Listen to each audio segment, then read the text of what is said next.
Okay, welcome to the United Pubcast, the podcast of the Man United Supporters Club here in Sydney for your, I'd say, I don't know, Friday night pint, Larry. It's not at the pub, so obviously the old traditional pubcast, but I do have my beer here I'm going to crack open.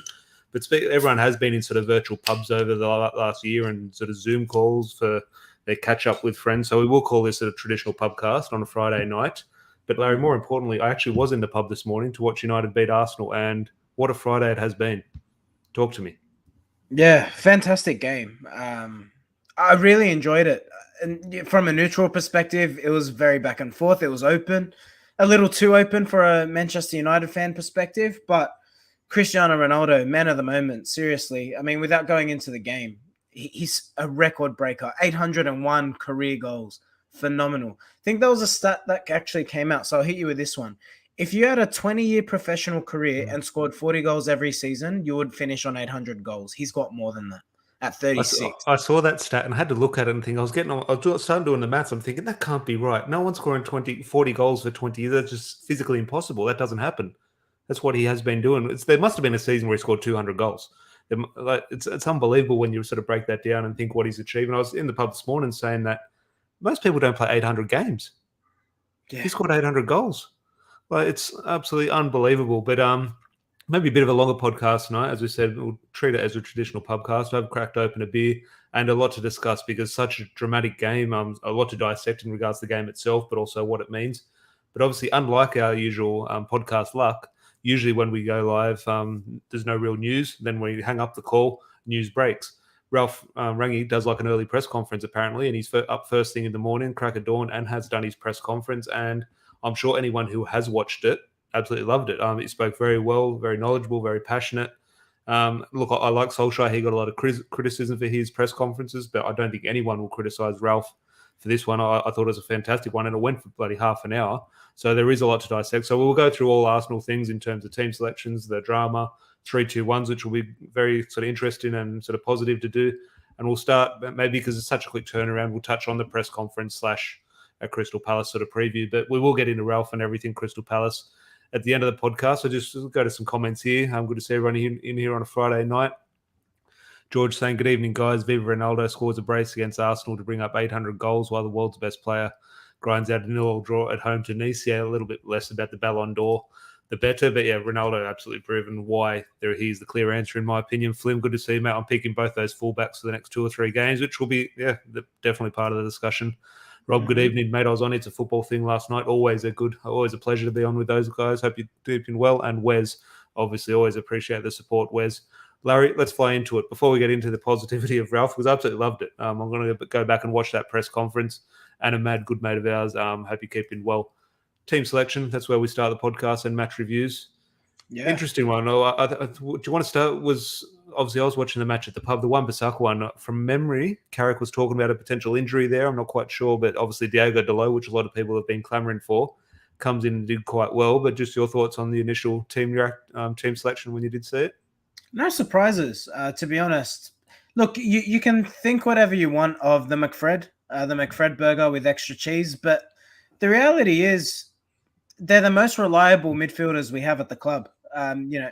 I like Donny van de Beek in terms of his technical ability, but do I trust him in the defensive position over those two players? I don't, to be honest. I trust Donny van de Beek in a game where if I know we're going to have 70% possession against a Norwich at home, that's where I'd trust the Donny van de Beek. So the reality is I don't think either of those players should be starting for United if we're going to be fighting for titles. But in saying that, based on what's at the club at the moment, you're trusting those players. What I want is your opinion on the fullbacks, because I have to admit my eyebrows were raising Diego Dalot in the side. I'm not aware of any Wan-Bissaka injury. So if there is one, please educate me. But yeah, I have to admit I was really concerned prior to kickoff, because you look at those two players, Telles and Dalot.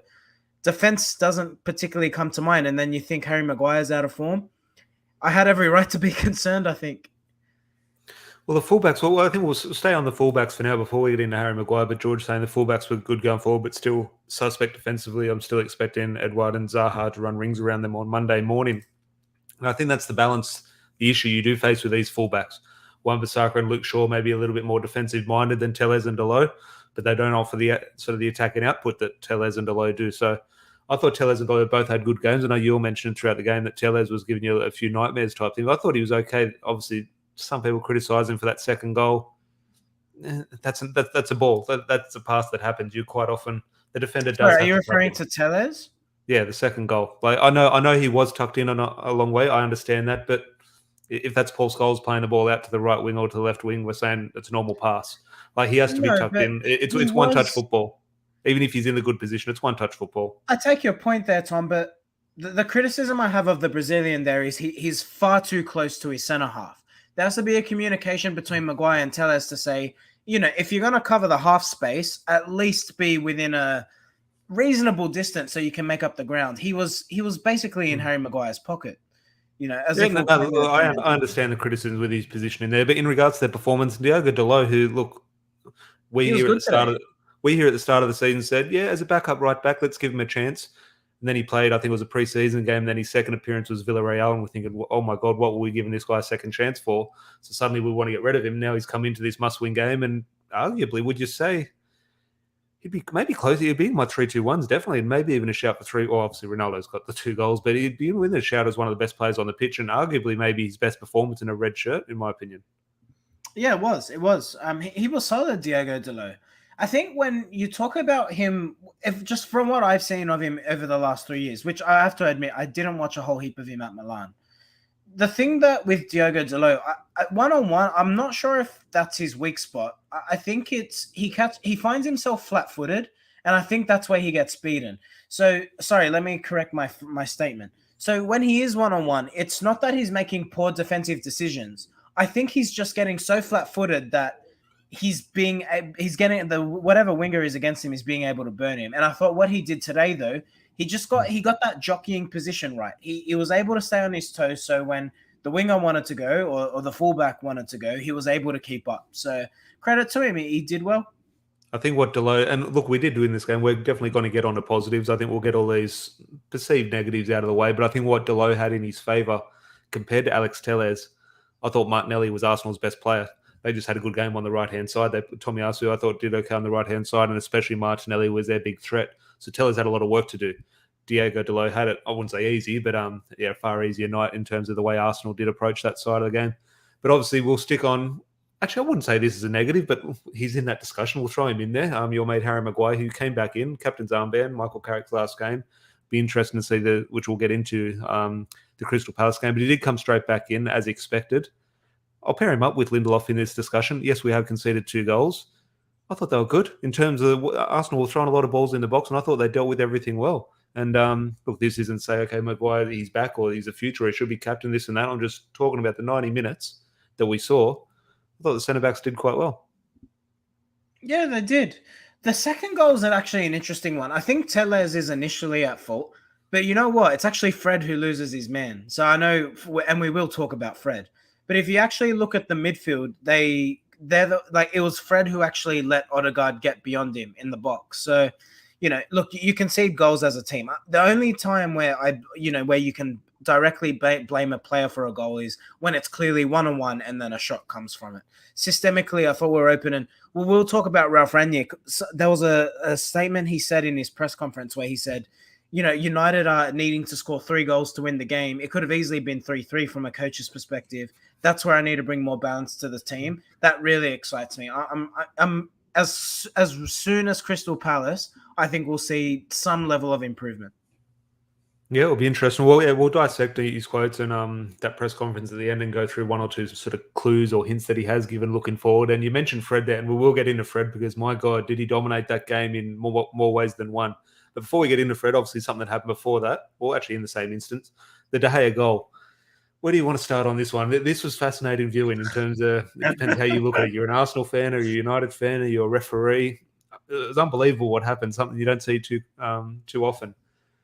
Overall, I have no problem with the goal being given. Okay, in my opinion, it's a goal. I have the issue with the refereeing. The referee decided that he was going to blow the whistle. And the referee, the official line that came out, and this is coming from the referee's boss as well from Premier League TV, saying the reason it was a goal was because the whistle went after the ball was in the goal. That makes absolutely no sense. So if I foul you, Larry, and it's a clear foul, or sorry, you foul me and then you shoot and the ball goes in, but the referee hasn't blown in time, it's a goal because the ball's in the goal. No, it's when the decision is made. If the referee made that decision and dropped his whistle, the decision doesn't stand because he doesn't have the whistle in his mouth? He made the decision to blow that whistle. It just didn't happen in time. I have no issue with the goal being given. De Gea it was Fred who sort of so-called fouled him. De Gea he should have been hard enough to stand up and get on with it. So no issues with the goal. I have the issue with the refereeing that went to VAR. In my opinion, it shouldn't have gone to the VAR. Atkinson saw the goalkeeper on the ground and made a decision to stop the play. It's a hard one. Just your thoughts as it unfolded. No, I 100% agree with you. I think you're being a bit hard on David there, though, because if you he could have got up. He got up and ran to the referee. He was fine. But Tom, you have to when you get studs to the boot. If he was a midfielder who got his foot stood on, I'd agree with you 100%. But when you're a goalkeeper, if you need because your initial reaction is to hold your foot. If he's a goalkeeper holding his foot and we concede a goal that way, I think that looks much worse for David. Whereas if he's on the floor, no one's blaming him for that goal. So actually, I agree 100% with what David did. Because if he was being distracted by the pain in his foot so much to the fact that he couldn't be in a position to save a goal, I think we'd all be sitting here saying, oh, David should have done better on that first goal, right? So he did the right thing there. I do agree with you, though, that, if the player goes down anywhere else on the field, I think referee, it was Atkinson, right? It would put his whistle in the mouth. So no issue with it, to be honest. I think the game happened fairly quickly. I think the referee has every right, if I'm being entirely honest, if I'm being impartial, to say play on. David De Gea, maybe you could argue, without knowing what was going on, you could have argued he could get up quicker. So, look, it's a goal. It's unfortunate, but I wouldn't be complaining. We're just so lucky it didn't cost us. If we're having a far different discussion about that incident, if we lose 1-0, and look, it would have been fantastic if Bruno put that in the goal and Ramsdale was on the floor. We would have been loving it. That is football. Just one comment here, which we are going to go into Fred, because obviously Fred played a huge part in that. And obviously wasn't Fred's biggest fan at the time that he so-called sort of fouled David De Gea. It was typical Fred. But Mike here, good to see you, mate. So-and-so, we know the name there. Goldbridge was cringeworthy, Laney and McTominay and Fred constantly, even if they played well, criticised De Gea for feigning injury. He accuses you of having an agenda. Pubcast so much better. Well, I appreciate the kind words on saying that we're better than Goldbridge. Appreciate that. But on Fred and McTominay, my God, I want to get into McTominay because my God, he has generated some discussion as well in regards to his performance. I thought he was actually quite good. A lot of people thought it was almost his worst performance in a red shirt. So we'll dissect that. But Fred, where do you want to start on this first half? Because my God, it goes down in the history books for me. I don't know if it was the worst performance we've ever seen or the greatest performance. He was involved in absolutely everything, from Man United's best stuff to Arsenal's best stuff to Man United's worst stuff. It was a weird performance. If he doesn't get that assist right before halftime, I think he's going to get hooked. I think Michael Carrick takes him off. I thought he was absolutely woeful in that first half. However, then you look at the balance, the overall play. He's got the assist for the first goal. He's won the penalty, and he's ultimately ended up having a pretty good game. But my God, I can't get that first half out of my mind, Larry. Yeah. Fred is Fred, right? I mean, there is no other player on this earth who is capable of doing what that Brazilian does. He's absolutely ridiculous. In saying that, for all that I criticize Fred for, that assist was awesome, right? But I got to say, I thought it was poor defending from Arsenal. If I'm playing devil's advocate, I thought the defender was just sort of standing there. He didn't try to shut Fred down. He didn't try to pressure him to go onto his outside foot. So I'm like, I feel overall Arsenal didn't really contribute. So we're sitting here at the end of the 90 minutes saying, you know what? And the balance of play, Fred's had a pretty good football game. But I also think against a proper, with all due respect to Arsenal, against a better football side, I think we would have been here saying, bloody hell, Fred should have come off much earlier. So brilliant assist. He tracks the penalty, so you can't take that away from him. I think against a more quality side, we're sitting here saying, bloody hell, get Fred off the fields. Yeah, it was a weird one. Look, I completely agree in terms of your views about Arsenal. To be fair, though, from watching Arsenal, we do give them banter and fully accept, and I'm behind everything banterish against Arsenal. I think they're actually decent. I think they do play a little bit of good football. I think they're well structured. I think they probably do need, unfortunately, a little bit more credit than we do give them. But look, here we are. We've just beat them 3-2 at Old Trafford, so I will lay into them as much as anyone. Jamie from Ireland, good to see you. Obviously, good morning for you. Great to beat Arsenal as always. Now, the other half of the McFred discussion, that was obviously the Fred, and I completely agree. It just was Fred. Good, bad, and indifferent. It's what it was. McTominay. I called it before the game that saying I thought he was going to be our main man, sort of the one who stood out and sort of the most important player. In the first half, I thought he was. And the main reason being because I thought Fred was Arsenal's best player, and so it was almost like McTominay was 4 against 1 in midfield. He was having to deal with El Neni, Odegaard, Partey, and Fred himself. So I thought the donkey work McTominay had to do was unreal, and I thought he got through a hell of a shift. And a lot of people alluding to his passing and what he does on the ball and how he slows us down, and it's not Manchester United standard. I come back to it in the basics, and people don't accept this. We want passing, we want goals, we want dribbling. At the end of the day, especially at the elite level, a lot of people don't realise you have to win your battles.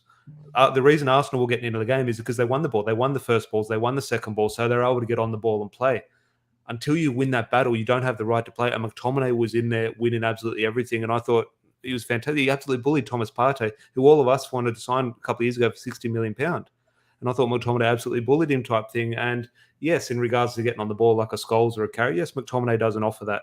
But I thought the essence of a game, the battle is just so important. People underestimate it. Well, we're playing a game on Sunday. The last thing I'll say to you, Larry, before we go out there is first tackle, you have to win it. Don't worry about passing the ball. Don't worry about putting a ball in the top corner. Win your battles. And that's what McTominay does. And it's an underrated, I wouldn't say an underrated skill, but it's an underrated attribute for me. Because I went online after the game thinking, good win, good solid win, decent performance in midfield by him.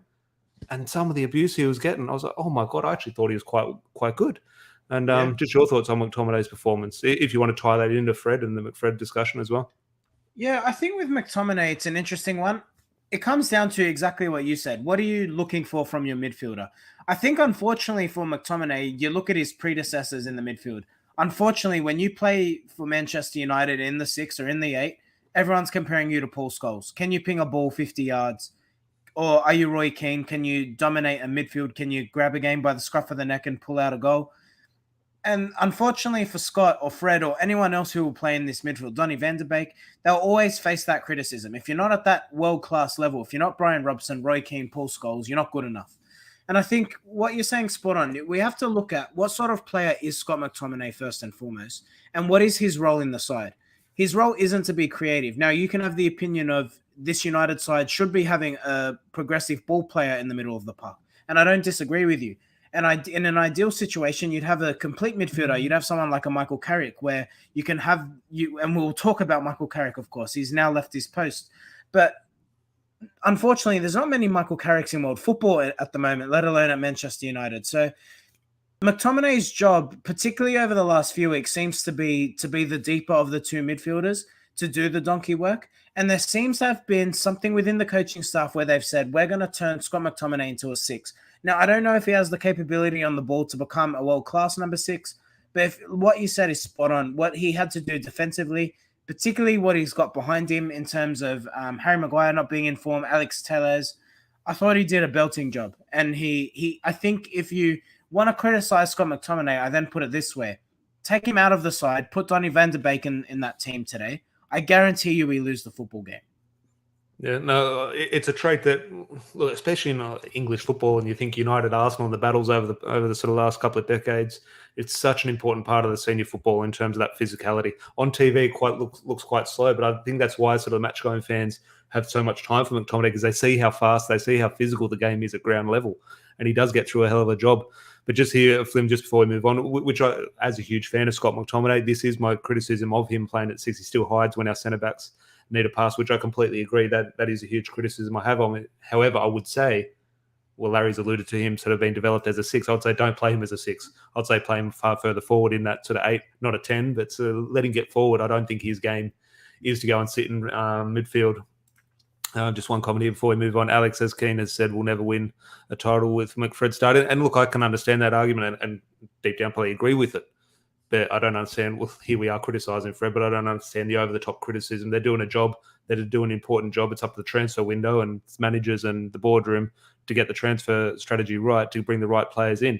It's not Fred and McTominay's fault they are here. If anyone's given the chance to play for Manchester United, they're going to take it. And Fred and McTominay, they give 100%. Whatever we question about their ability, they do give their all. But Larry, we're talking about potential problems in our team in terms of McFred. Everyone thinks it's a problem, and may be right. Apparently, the big problem is that Portuguese fella up front is a problem for Man United, apparently. Oh, he's awful, isn't he? How dare he score 2 goals? What's he doing? Seriously. Well, How what good have is you made? Cristiano What Ronaldo? have you made? Look, we've kind of had the discussion in the past, Mm. but it's kind of a moot point. We think, okay, it's a discussion, but it's not really. Look what he ends up delivering every single week, pretty much. So, just your thoughts on the sort of the narrative going into this game that he's, especially with the new manager and Ralph Rangnick. He obviously spoke glowingly of him, but just your thoughts on the past week around Ronaldo and obviously the performance. Tell you what, there are 22 viewers in here. If you like Cristiano Ronaldo and if you're happy he's at Manchester United, then make sure you're subscribing to this video and you are subscribing to the channel, but you are liking this video because Cristiano Ronaldo today, Tom, showed you why he should be starting every week for me. He's a clutch player, and that's the ultimate compliment you can give him. The first half, I felt he didn't really have much to do. Second half, one opportunity, Marcus Rashford puts it into his path, he buries it. The thing with Ronaldo and this whole narrative that he doesn't press is so wrong. Marcus Rashford doesn't press. Marcus Rashford is one of the laziest players in the United squad. And you and I have equally said that, particularly when you're comparing him to Anthony Martial. But I think with Ronaldo, and what I'm really excited to see under Ralph Rangnick's tutelage is how is he going to look to deploy Ronaldo? We know he likes to play this high press. But if you can actually think back to the second half, I don't recall which Arsenal player it was. But do you recall where Ronaldo actually got pulled back for the foul? But he actually pressed the Arsenal Yeah, defender. he took it off Gabriel. It was unlucky. Like probably a foul, but he's unlucky. He could have been put through. Ronaldo does press at times. He's selective in when he presses, but I don't want my 36-year-old striker, nor my 28-year-old striker for that matter, pressing mindlessly for 90 minutes. I want my striker preserving his energy for when he needs it. So the thing about Ronaldo and the reason he scores clutch goals, Tom, the reason he scores match winners in the 80th to the 95th minute week after week is because he knows how to preserve his energy. He's not running around like a headless chicken all game because he knows how to know that when the 95th minute comes, he'll have the energy that the centre back he's against won't have. And that's why he gets there. So he's a very intelligent, very professional footballer. And I'm telling you, Ralph Rangnick will find a way to utilize Ronaldo, play to his strengths without running him ragged off the pitch. And he is, like you said, he is the best player in the world. I'm not having it. You can talk about your Mbappe's, Lewandowski's rightfully robbed of a Ballon d'Or. But when I talk about the best player in the world, the best I've ever seen, I'm talking about Cristiano Ronaldo. There's no debate for me. Well, one of the debate, and look, like I completely agree in terms of what he's delivering. Fascinating. And we had discussion during the week on it's a football thing with Rob talking about was it a mistake bringing him back? But I cast everyone's mind back to the day that he was a couple of hours away from joining Manchester City. Suddenly he turns around and says he's joining Manchester United. That emotion, the reason we were so excited was because we knew we were going to get moments like this in front of the Stretford End against Arsenal. We knew we were going to get these moments. So you have to celebrate them when they're here because on that big moment, the penalty obviously scored a very good goal, and one of the positives Marcus Rashford did do was a decent little cross in and a good finish by Cristiano Ronaldo. Fantastic. Thought it was going to be the winner. Great celebration, but then obviously gets the penalty. And we were discussing in the pub as soon as it happened, we're thinking, okay, Ronaldo or Bruno? And obviously Bruno has missed out a previous one this season. Still hasn't landed in the Stretford End. As Bruno just said, how do you think this dynamic has played out? Do you think this was decided after Aston Villa when Bruno missed that Ronaldo was going to take the next one?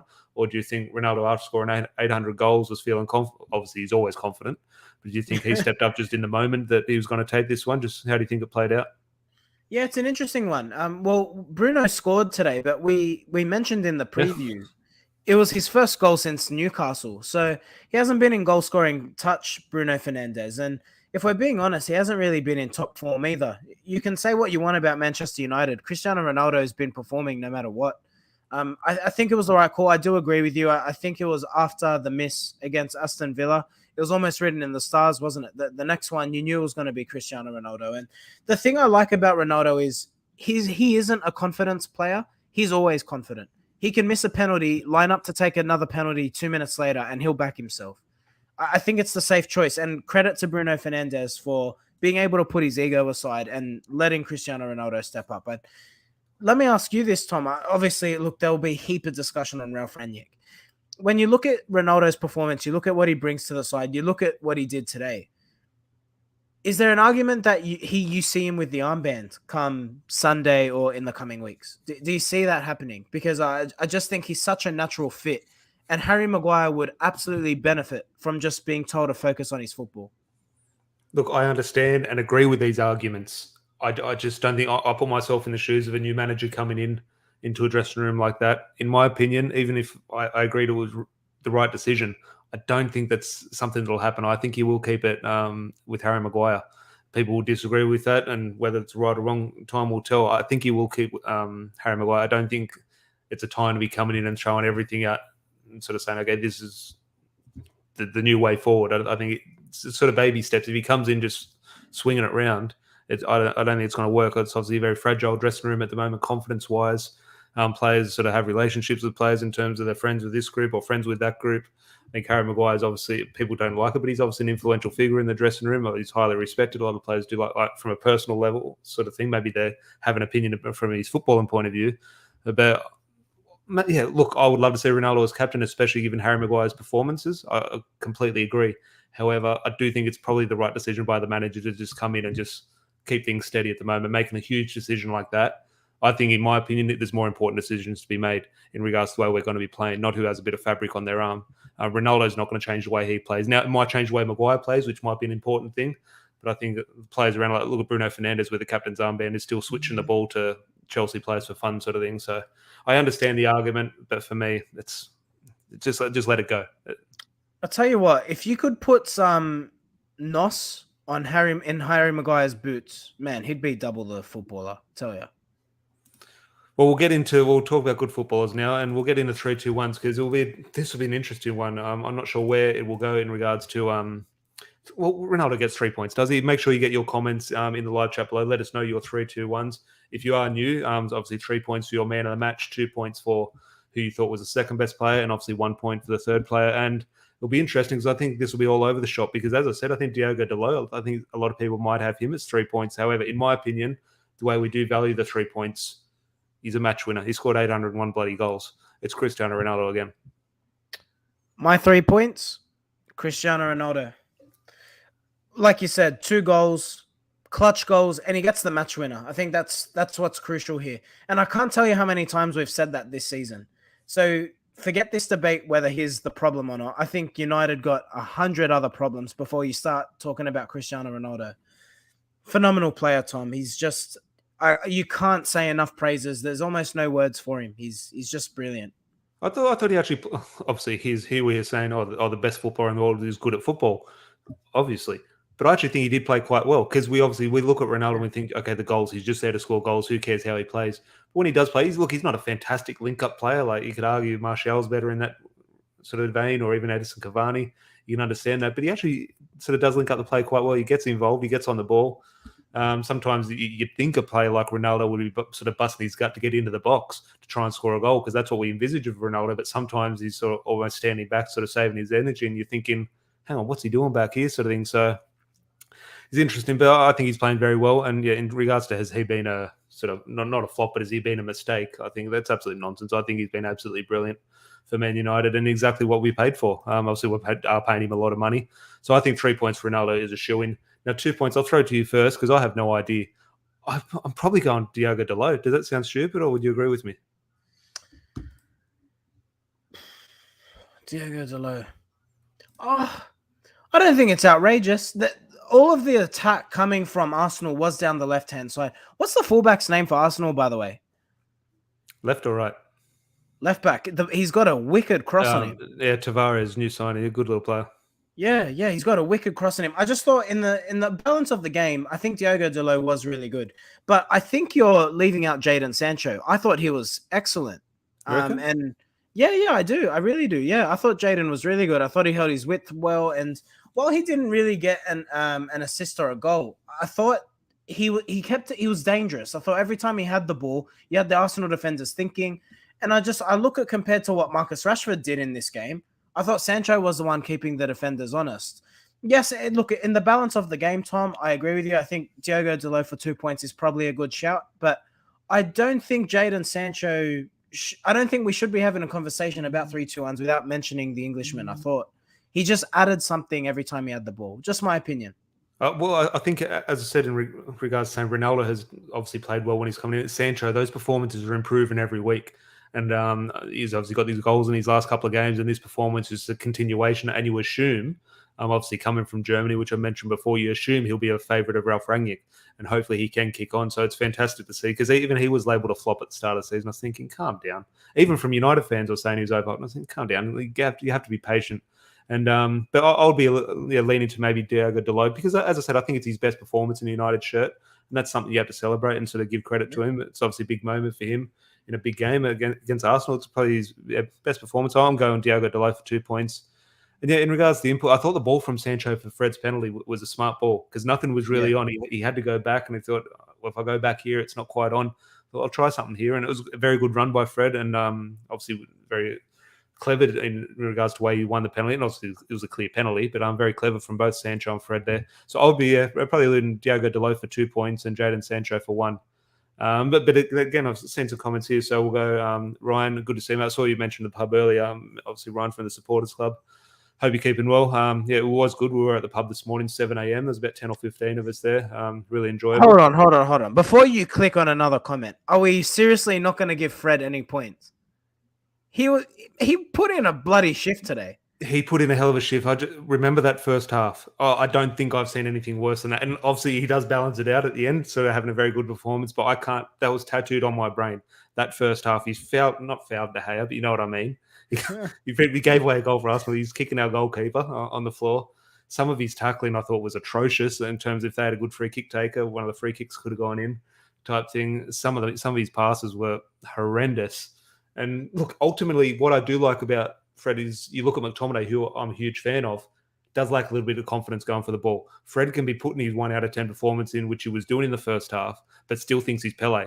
I admire the confidence. I genuinely do admire it, because that's a trait. We can laugh at it, but that's a positive trait to have. Maybe to his detriment at times, obviously, but something I admire, something I don't have. Fair play to him. But there are some comments here, a few more before we move on. Yeah, Flim saying Ronaldo, Dalot, and Sancho. And Alex saying the same thing, Ronaldo, Sancho, and Dalot.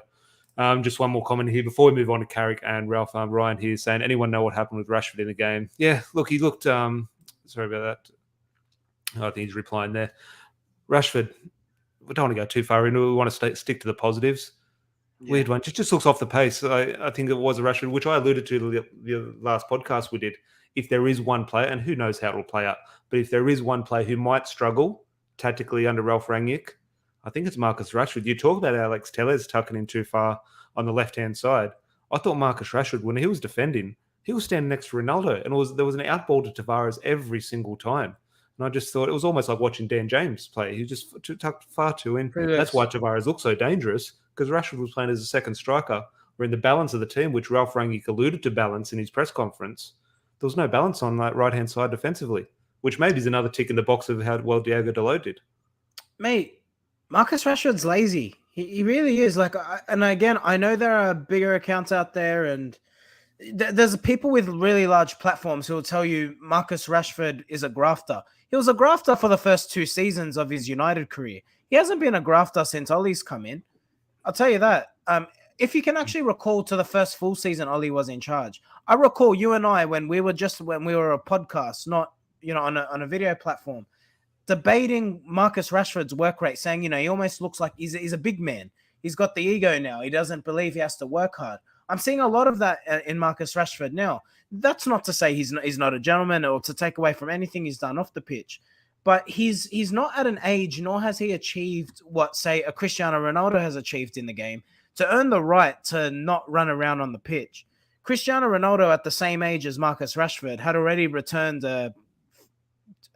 close to 30 goals for United in a season. So he's got a lot to do, Marcus. And he will be one who has to prove himself under Ralf Rangnick. I tell you what, Tom, I know this won't be a popular opinion. I love Anthony Martial. If you're telling me which of those 2 players might actually benefit more under Ralf Rangnick, I actually think it will be the Frenchman, because Ralf Rangnick loves a technical footballer. And you and I have said it before. You can say Marcus Rashford is a better player than Anthony Martial, but technically speaking, Martial's the better footballer. So it'll be interesting to see. I think it's a clean slate for everyone, and who benefits and who doesn't benefit.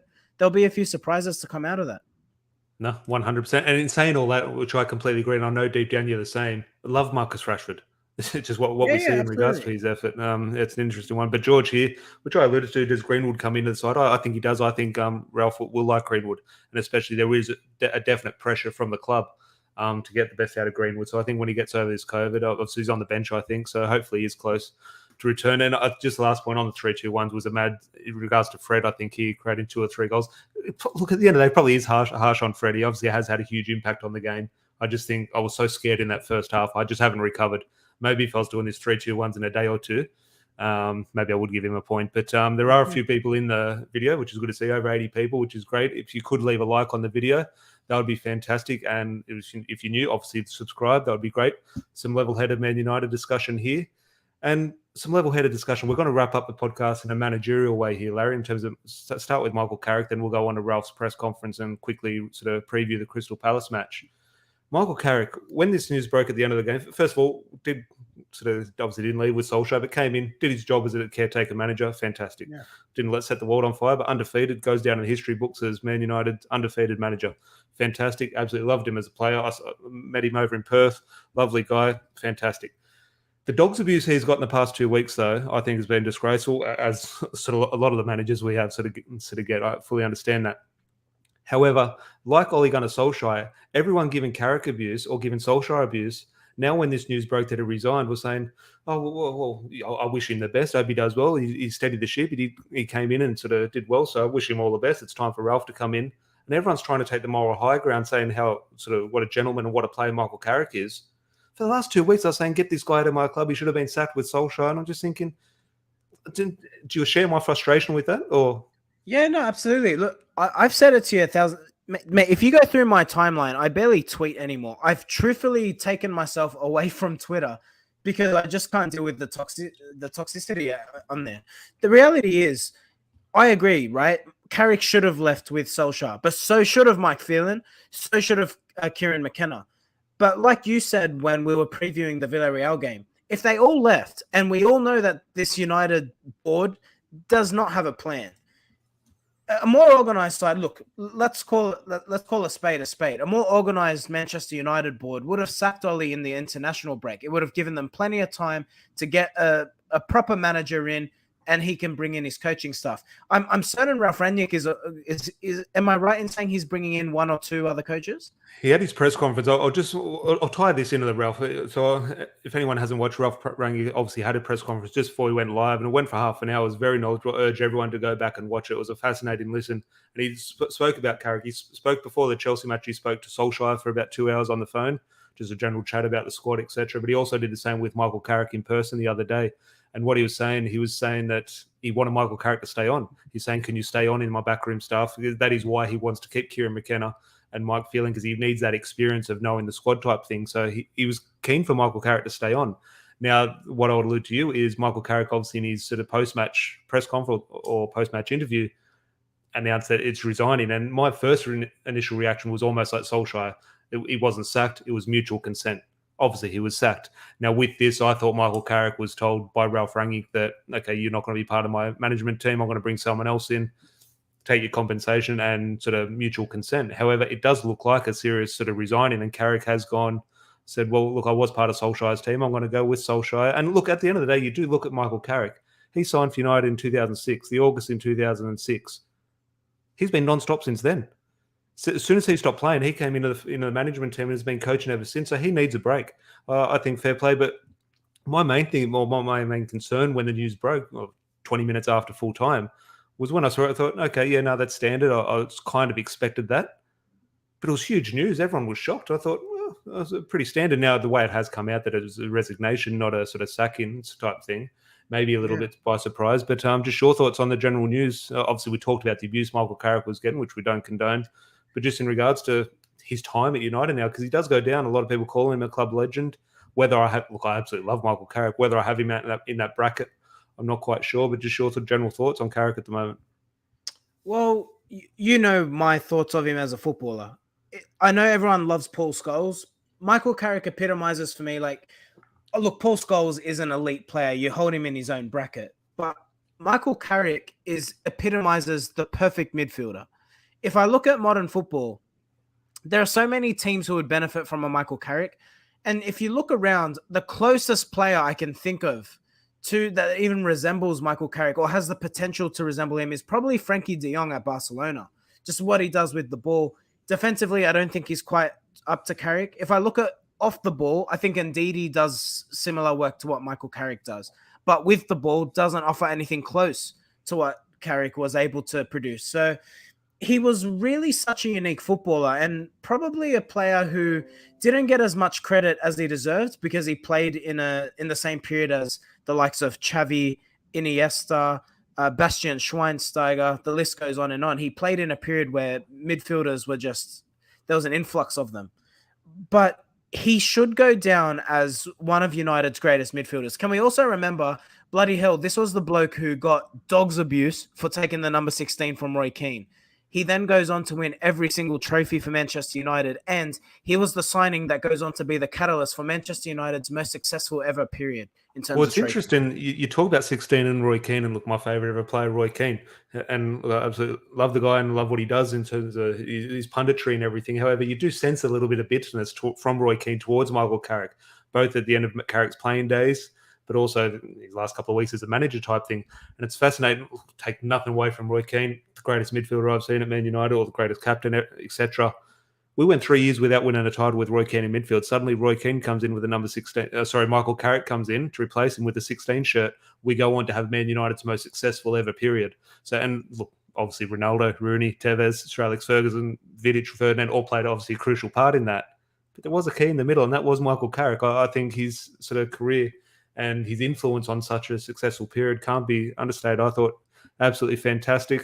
Ultimately, he's gained wonderful experience over the years now coaching, obviously Jose Mourinho, Ole Gunnar Solskjaer, and obviously he's tasted management now, so that'll stand him in good stead for when he wants to return to football. But as I say, he's been at Old Trafford in Carrington every day since 2006. It's 2021. He deserves a break. Fair play to him. And he spoke about in his post-match interview about sort of doing some away days. So fantastic. Nothing but respect for Michael Carrick. The dog's abuse he got in the last 2 weeks I thought was shocking. Sadly, not surprising given our fan base. But yeah, fair play to Michael Carrick. Absolutely love the guy. Yeah, fantastic. But we'll move on. Obviously, a new boss in charge, Larry. We'll finish the podcast. It says there's 160 guys in the chat now, so make sure you do leave a like on the video. That would be great. And if you're not subscribed, please do. Tom, I tell you what, sorry to cut you off. We're on 285 subs. If we hit 300 during this video, can I get you to give us your best Cristiano Ronaldo Sue impression? Because if you follow this video, if you follow our podcast, Tom is more quiet, more reserved as a bloke. Very, very funny guy, dry humor, but he's not one who's like obnoxiously loud. But if we hit 300 subs live, Chris, you know what, Tom? I want you to stand up. I want you to do the jump. I want you to do the lot. If we hit 300. I'll knock over all the shirts. I'll knock over Giggs' shirt. Maybe Giggs' shirt will come off. You see the hairy chest. But we just got 5. We're 10 away from hitting 300. So you're 10 away from seeing Tom do his best Sue impression. So get in there, subscribe. Sorry, Tom, please continue. Calm down, everyone in the chat. Calm down. But on that, what was I talking about, Ralph? You've sort of thrown me thought there in terms of Ralph. What was I talking about? Press conference. What was I talking about? You've thrown me, Larry. We've transitioned. We've moved on from Michael Carrick. We're here for Ralph Rangnick. Talk to us about what do you think the biggest statement do you think he makes? We've got Crystal Palace. My first thing, as I said, anyone new to the pubcast, usually when we record a pubcast, we hang up the call, we say goodnight, then suddenly huge news breaks. That's the way we do it. However, we've been a little bit fortunate today that obviously he had his press conference before we went live, so we have a lot to discuss now. We'll try and keep it sort of short and sweet. Solskjaer's press conference usually about 7 or 8 minutes before the game. This one's gone half an hour. It was fascinating view, and I urge everyone, if you haven't listened, go back and watch it. I thought it was unbelievable. Not unbelievable, but he spoke very knowledgeable, obviously very passionate, and urge everyone to go back and watch it. And it just gives you that excitement. He speaks so intelligent and sort of he's honest. He's open. Solskjaer he gets asked a question. This is not a criticism of Solskjaer. A lot of managers do this, but Solskjaer was given a question, and Solskjaer just reverts back to management saying, "Oh, we take it day by day. I believe in my players. Make sure everyone sort of does the right thing, and we'll be ready. Hopefully we can get a win." Where Ralph Rangnick was breaking everything down and sort of giving reasons why this is happening and why that is happening and what he looks to do. So it was very intriguing, and more of it because it is fresh. And the players, I think there was a buzz yesterday. I don't think it was the new manager bounce in regards to getting rid of Ole. I think they all still deeply respect Ole Gunnar Solskjaer. But I think now they know they are on notice. So if they don't perform, or if they don't show the attributes that a Ralph Rangnick side will have, well, their future is in doubt. So I think that's the most exciting thing, because let's say Harry Maguire, if he performed badly under Ole Gunnar Solskjaer, well, the evidence suggests that he's going to play the next week. If Harry Maguire starts stuttering on the ball with Ralph Rangnick in charge, well, yeah, you can very much, captain's armband or not, you would assume that Maguire will be on the bench. And that is, you don't want to see, okay, it's exciting to see players on the bench. That kind of is the excitement. There's that freshness and sort of putting players on notice, because why Solskjaer ultimately paid the price with his job, and rightly so. He deserved to be sacked at the end of the day. It's why I always went back to, well, the players are responsible. The players are the ones at fault, and the players need to take responsibility. And I think they were hiding far too often. But Rangnick will put it on the players, in my opinion. Yeah, he will. And this is what the criticism of Ole's been. There's the tactical nous, and I think we saw that. But what Ralph Rangnick will do is you'll definitely see a ruthless side. And I think that's what these players have lacked. I think we heard all the reports that Ole would he'll give a lashing out in the dressing room. But I think when push came to shove, he didn't have that ruthlessness that, say, a Sir Alex Ferguson had, or that a Mourinho has. Mourinho, you can argue whether he's too brash, but all the successful managers in modern history have a ruthless streak. They've got the ability to be best mates with a player, but also the ability to get rid of a player instantly. Sir Alex Ferguson and Roy Keane is one that really sticks out in your mind. A player who was the captain, the heart of Manchester United's football side, 15 years, suddenly pulled out of the side and was managed out of the football club, essentially. Sir Alex Ferguson had decided Roy Keane had to go. And that was the master. That's why Sir Alex was able to be successful for so long. And if you look at modern managers, you look at the likes of Jurgen Klopp, you look at the likes of Pep Guardiola, the reason they're successful, Tom, is they're ruthless. I remember watching the All or Nothing with Manchester City. It was either the All or Nothing or the sit down he did with Rio Ferdinand. I might be getting the two confused. But in one of them, he actually said, he goes, you cannot win every single trophy and battle on every front with the exact same squad season after season. He goes, it's basically impossible. He goes, because once a player achieves something, there is no way they have the same motivation to do it back to back to back to back. He's like, I have that as a manager, but I don't get that from my players. And I think with Solskjaer, it all just was too nice, wasn't it? There was just an element of everything steady. We're moving in the right direction. And I think as much as I love Ole, and I do love Ole, but the criticism I had of him was he kept talking about the process, the progression. And I feel like it was almost an excuse for the players to almost bag their way out. Whereas I look at Ralph Rangnick, he's setting expectations from the get-go. His first press conference, he's talking about how we can't be conceding 3 goals as a coach. He's putting pressure on himself, but that tells you the confidence he has within himself to put these players on notice. He's saying, trust my system. I will lift you up. But if you're not going to back me, if you're not going to come along with the ride, you will be pulled out. So I'm really excited by this one. I really am. We'll wrap up with a quick sort of look to Crystal Palace, because obviously it's a quick turnaround. But just a point there, you sort of jogged my memory of one of the quotes that really stood out for me, was Ralph Rangnick talking about, I forget if he's talking about his time in Germany or Austria, and they came to him and they said, sort of, what did you learn? What was, when they came to you, what did they say was the biggest problem, and what did you need to fix? And he sort of said, and you can very much sort of mirror this with Man United. He came along the lines and saying, well, I think Leipzig or Salzburg, I forget which one, he was saying, well, you're signing players on their last contract. You should be really signing players at their first contract or their second contract where that motivation is still high. And I think that's a very Manchester United thing. You do, and look, I love Juan Mata, but signing Juan Mata, like in terms of, okay, could you give that to Hannibal or Anthony Elanga type thing? In terms of, that'll be fascinating on how those renewals go. Jesse Lingard, in terms of, should he be getting a new contract or should we be getting the new Jesse Lingard? Not to say the new Jesse Lingard is something we should strive for, but that player at that stage of their career. So it's a fascinating thing in terms of his ambition and sort of fit for Manchester United. But we'll go on to Crystal Palace, Larry, just to quickly wrap up. It's obviously a few days away, so we won't do a preview tomorrow. It's obviously Saturday night, and we've got a big game on Sunday to prepare for. Obviously, Man United fans in Sydney know, which I'll give it a plug at the end. But Crystal Palace, Ralph's first game in charge. I'm not going to give a team selection or a team prediction. No idea. This could be anything. This could be absolutely anything. One, from his point of view in terms of what he wants, but also there's a quick turnaround. So there's going to be a sort of natural rotation anyway. So just, can you give any type of inclination or prediction to what you're going to see on Sunday night? Cristiano Ronaldo will start. So I'm just going to make quick predictions. Cristiano Ronaldo will start. I think that's first name on the team sheet, just to shut up any murmurs of Is there unrest? Is he looking to get Ronaldo out of the club? So I think that'll happen. I think also what you can guarantee is we are going to see a different Manchester United. We're going to see an energetic Manchester United, and they are going to push from the front. The other thing I will predict, Tom, over the next few weeks, I think we're going to see injuries, because if I look at what Jurgen Klopp did with Liverpool when he came in trying to introduce a press, we saw that the players started dropping like flies. I think we got the squad for it, but I'm really concerned if the midfield starts getting thin, what do we then do? So it will be interesting. My final prediction, I think we're going to make a statement. I think it's going to be maybe not a scoreboard, but I think it'll be a dominant win by United. And I think after that 90 minutes, we'll look back and say, you know what? This is a really good manager. United, we'll make sure it's a professional performance. I think we'll win by at least 2 goals. Yeah, well, my one prediction. Well, George doesn't share your confidence. George, you're on the bench on Sunday. Would be such a United thing to drop points or even lose to Palace.